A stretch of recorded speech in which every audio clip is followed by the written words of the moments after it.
Што можам да изјавам од пред депонијата Русино, освен дека е потенцијалниот Чернобил за Гостивар и пошироко?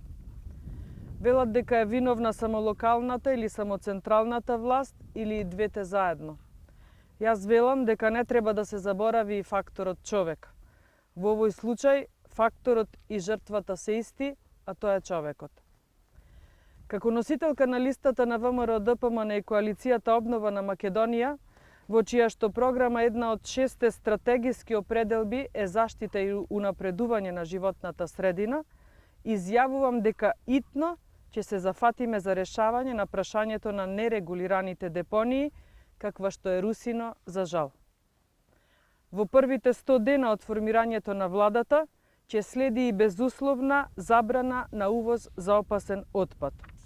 Владата ќе изработи и методологија за поддршка на регионалните центри за управување со отпад, што предвидува поставување преработувачки центри за секундарна селекција и добивање енергија и биогориво, сето ова во соработка со планските региони и единиците на локалната самоуправа. Клучниот збор лежи во соработката или поточно во немањето соработка изминативе години или децении. Имено, Социјалдемократскиот сојуз може само да се потсети дека освен протестите и ветувањата дека аерозагадувањето ќе се реши кога ВМРО-ДПМН нема да биде власт, ништо друго не стори изминативе 3 години. За разлика од нив, во време на владите на ВМРО-ДПМН се обезбедуваа средства за ова и за останати теми од животната средина, но некаде истите се реализираа од страна на локалните власти, а некаде за жал и се уште не.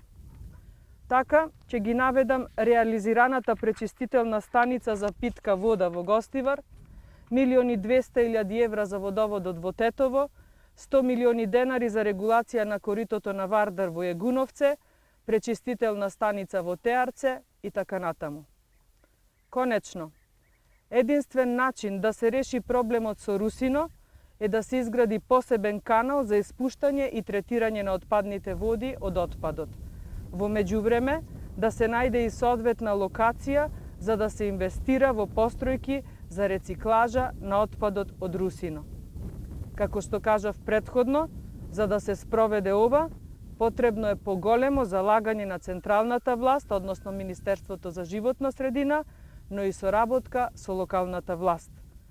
ВМРО-ДПМН нема да го избегне овој акутен и сериозно опасен проблем за Гостивар и цела изборна единица 6, туку активно и итно ќе се завземе за изнаоѓање решение на истиот.